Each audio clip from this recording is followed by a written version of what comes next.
Hola! Hi everybody. Here we are. As you can see, I'm at a new accommodation. I moved, so of course the horse moved too. Welcome back. I promised you guys a while ago now, I've been to Spain, I've done all kinds of stuff. I promised you guys a video in our series of the 5 basics on Doma Vaquera. Number 1 was moving forward, which is super important. You can't do anything else if you don't move forward. So number 2, the one we're going to talk about today, is stop or halt or slow. It's all part of the same thing. So there were 5 principles, if you remember correctly. We have moving forward, we have stop, we have changing directions by your leg aids and your weight aids, we have backwards. Probably that should be last. I'll do that last in our series because that's kind of the least important. You don't always need that. And number 5, let me correct it, yield for your leg. So with all those 5 principles, like I've explained before, you can do all the basics, or with those basics you can do all the advanced exercises really. So those are super important, but you have to make sure, and that's of course not the only thing a horse has to do. A horse has to be straight, a horse has to be able to give to the bit.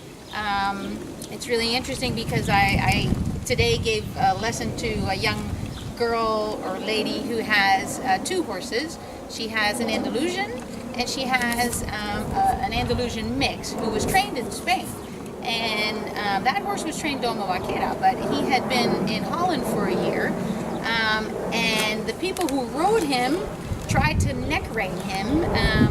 This is a big no-no in Doma Vaquera. So that's quite a shame because I think he can do a lot, but we have to kind of correct him again now. So we'll see how that goes. But with those horses too, so this young lady, she would like to go a level higher in working equitation. And that's what she does with both of her horses. But as smart as she is, she realized that if I want to go higher, then I'm going to have to ride with one hand. And if I want to ride with one hand, the place to be is Doma Vaquera. So I try to explain to people that really, if you can ride Doma Vaquera, you can ride working equitation. We ride with one hand. We can do all the dressage basics and principles, all the dressage exercises. And if you can do all of those things, because Doma Vaquera is basically made for working in the campo, in the field, in the countryside. So if you can work in the countryside with your horse, ride with one hand, with your other hand you have your garocha, you open gaits, you help out, you hold somebody's horse, one of your vaquero friends' horses. There's lots of things you have to do, and if you can do that, you can pretty much do all the things they require from working equitation, which is where it really comes from. So that was really interesting because I've always kind of stayed away from working equitation. I'm a hardcore Doma Vaquera girl. I'm orthodox, I always say. I don't even go near that, don't want to be associated with it. But I would love to help people with working equitation if they like that, and explain more about the basics of Doma Vaquera, because now, for example, there's some people in Holland who are buying Doma Vaquera horses because they want to compete at a higher level in working equitation. However, they think that these horses are neck reined, but they're not. So that's going to be something I'll be paying attention to going forward in some videos as we move through, and probably in the one that we do about changing direction with your leg aids, because those horses really respond to that. If you have to work for 6 hours, in the saddle, you can't be doing too much. It has to be intuitive. And if there's a cow or a bull over there, you look over there and your horse follows. You're looking at things, you're following things. You're not thinking, oh, I want to turn left, I have to put my right leg back. No, it doesn't work like that. It has to be very intuitive, and that's what makes Doma Vaquera so beautiful. It's so natural. It's so like I said, it's so intuitive, and it's so one with your horse. It's all about the discipline and all about the submission of your horse as well, because together you're strong and together you're safe. But if there's any misunderstandings, it can go wrong. So I hope the sound is okay. I hope you can hear me. I'll be doing some exercises. I'll try to stay close to explain. If I don't, I'll just go off and ride and then come back and explain. So we'll be talking about the stop today. Now, just like with move forward, you know, and these are actually probably the two biggest things I see that go wrong with people when they ride their horses. Not that I want to be critical at all, but quite frustrating. And also when I ride other people's horses, is that first of all, they don't want to move forward on a light aid. If I ask them to move forward, I have to kick them or use, according to me, too much effort, because I'm a lazy rider. I don't want to use any effort at all, preferably.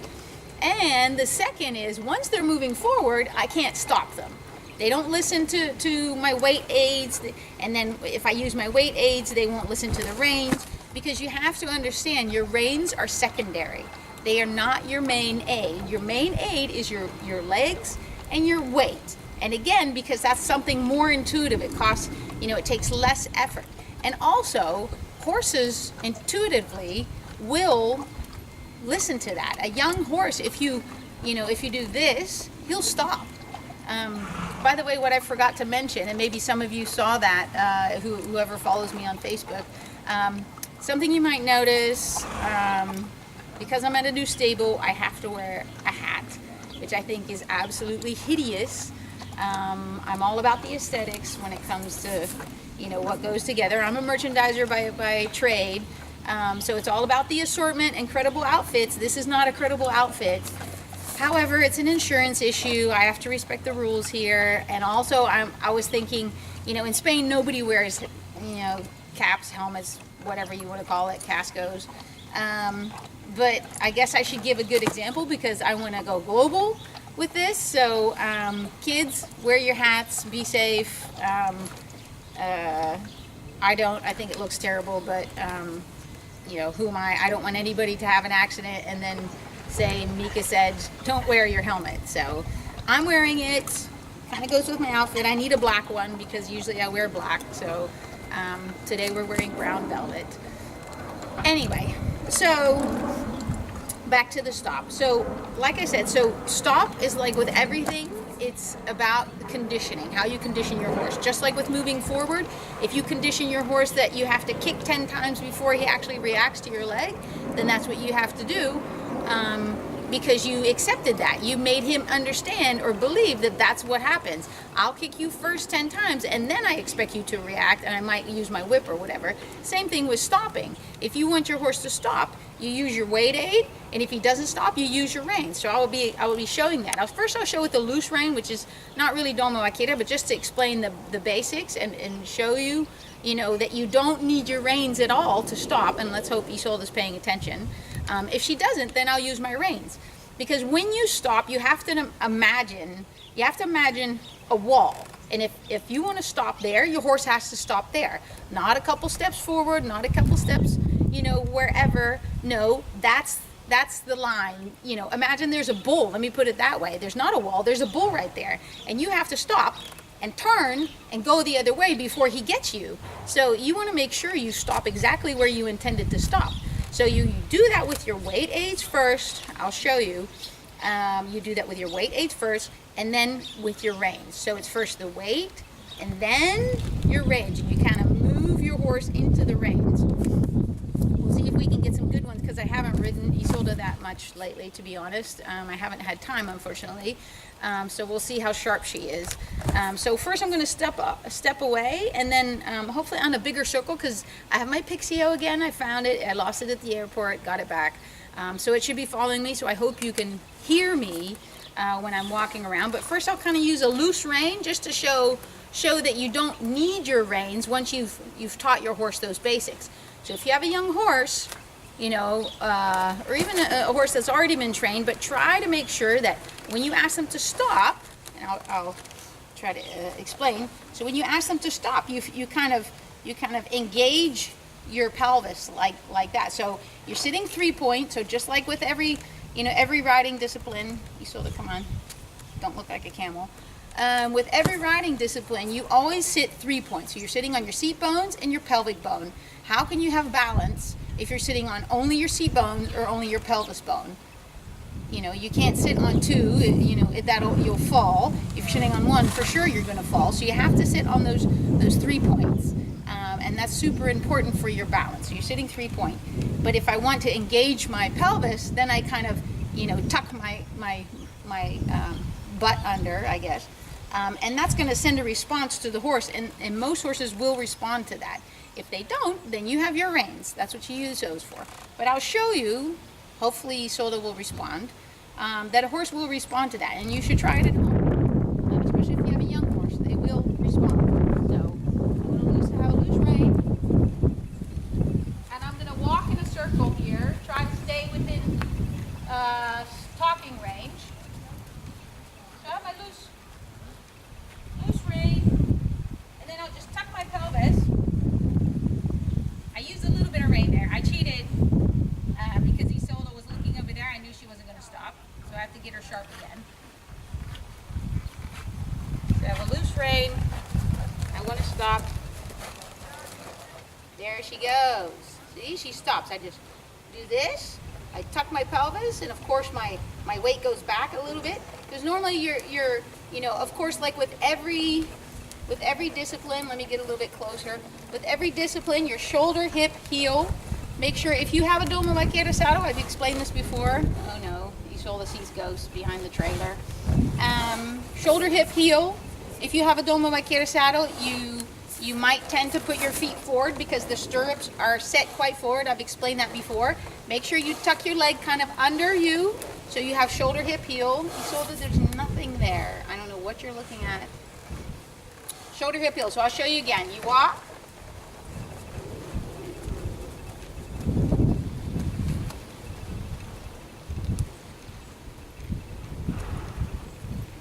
And then you tuck your pelvis. And then you restore. You go straight up again. You tuck your pelvis and you go straight up again. You resume your position, your normal position. You go and you tuck. Now, I'm not doing a smooth stop now. Antonio would say, más suave, más suave. When you do it smoother, you really kind of slide your horse under. So but in the beginning, what you want to focus on is making your horse respond to that aid. Respond to that weight aid and stop. They have to stop. That's the most important thing. Later, you can refine it. Later, you refine it. You make sure it's smooth and you make sure they come under. So you just do that from the walk first. First you do it from the walk. Now I'll pick up my reins, because you saw you can do it on the loose rein. It doesn't matter. You don't need your reins. Now if your horse walks through that aid, let me get closer again. If your horse walks through that aid and they don't listen when you tuck, then you use your reins. There's nothing wrong with using your reins. They have to listen. They're not allowed, Isolde, they're not allowed to disregard or not respect your aids. Do not let your horse ever disregard your aids. If you use your leg, they have to go. If you want to make them move to the side, they have to move. If you make them stop, they have to stop. And if they don't stop, you use a stronger aid. Like I said, there's a wall there, there's a bull there. That's it. Danger, danger. Make sure it happens. So let's walk off again. And the same goes in the next stride.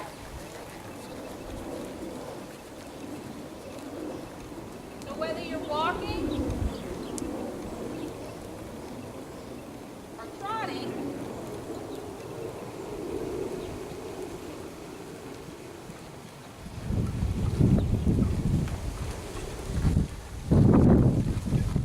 like I explained when we were moving forward, you go from one to the next. So when I'm trotting, same thing. I tuck. No. I tuck my pelvis, she stops. Ask her to move off. She moves off.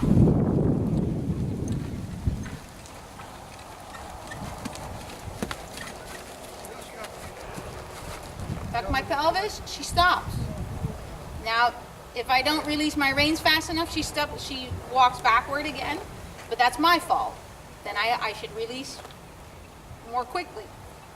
And now she's being a stupid because she's paying attention to something. I don't know what, who knows. So it's the same principle, just like moving off, if it's from standing still to moving away, same here, whether it's from walk to stop, or from trot to stop, or from trot to walk. It's all the same principle. You tuck your pelvis. But Be disciplined. Make sure that when you do that, they react. Now, if you do that, it doesn't matter if you're going from walk to stop, to halt, standing still, or from trot to walk, or from trot to standing still. It doesn't matter. If you taught them that they have to respond, they will respond regardless of the gait you're in. Very big airplane. We'll try that in canter. We change reins.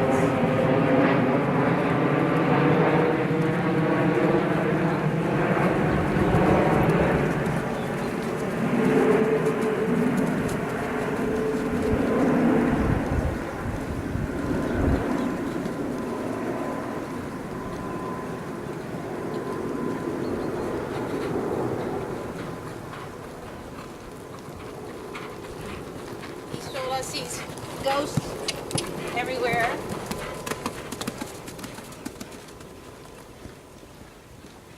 Same principle. I'm cantering. I tuck my pelvis. There we go. And she stops. And according to my shadow, she stops square too. We'll run it. We'll canter off.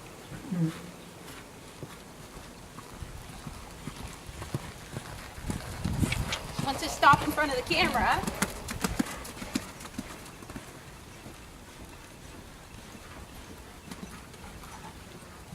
again,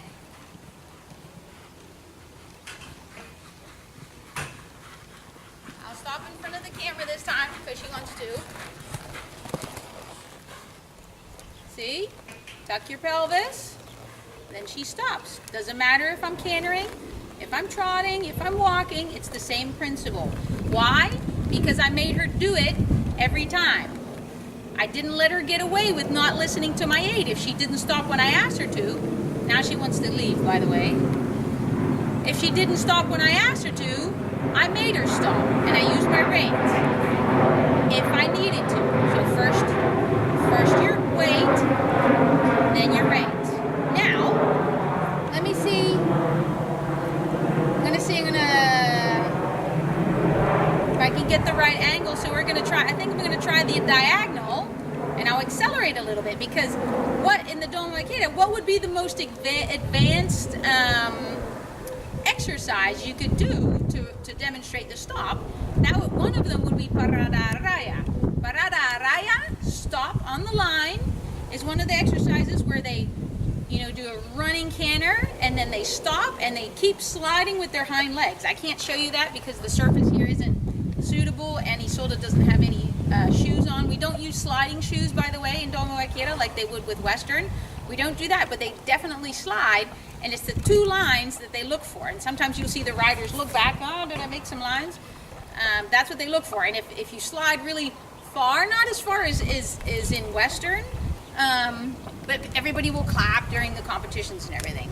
So I'll do an acceleration and show you that, and I'll show you another exercise that we use that for.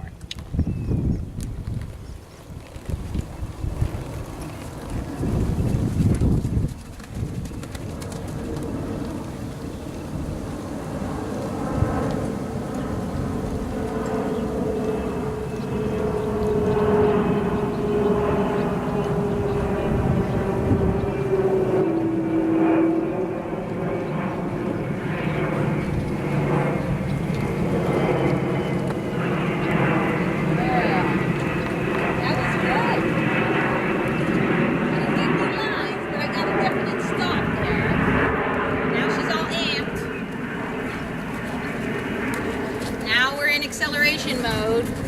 So now she's all amped. I'll try that again. I'll try to do that from the front.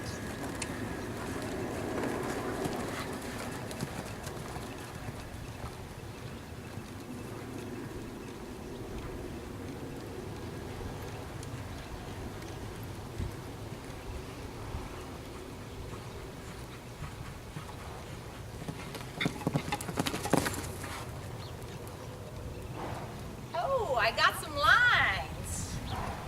Cool. So that would be one of the advanced ones. I would encourage you to watch some of the videos you can find. If you've been watching the YouTube channel Parada Araya, it's the name of the YouTube channel as well. They show all the competitions and they talk with trainers and riders. And then you'll see some really, really, really good ones. I mean, mind you, Isolda wasn't trained in Spain. I trained her myself. So in another exercise where they do the stop is arriare y templar, where they sprint off and then they stop and then they go backwards. I think I showed that in the moving forward video, but now I have a Pixio that can do it much better. So let's see if I'll do that on the long piece over there. So sprint, stop, backwards, sprint off, stop, backwards. And there, then you really notice how much discipline you really need when you're doing this, because if it has to be quick reactions, and all based on working on the countryside. It's all about working on the countryside, because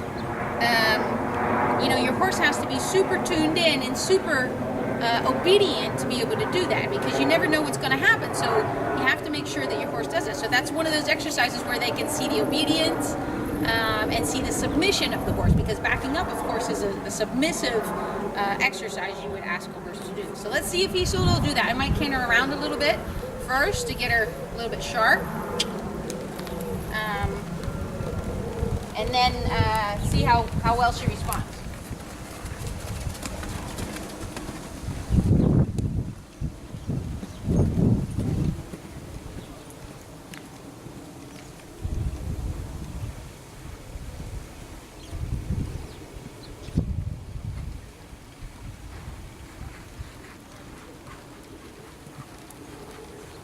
She already knows something. She already knows something is coming. Let me go around again. Isolda likes to anticipate. So now she's anticipating stopping. She's anticipating sprinting. She doesn't know. She doesn't understand what's coming. You have to stay ahead of her.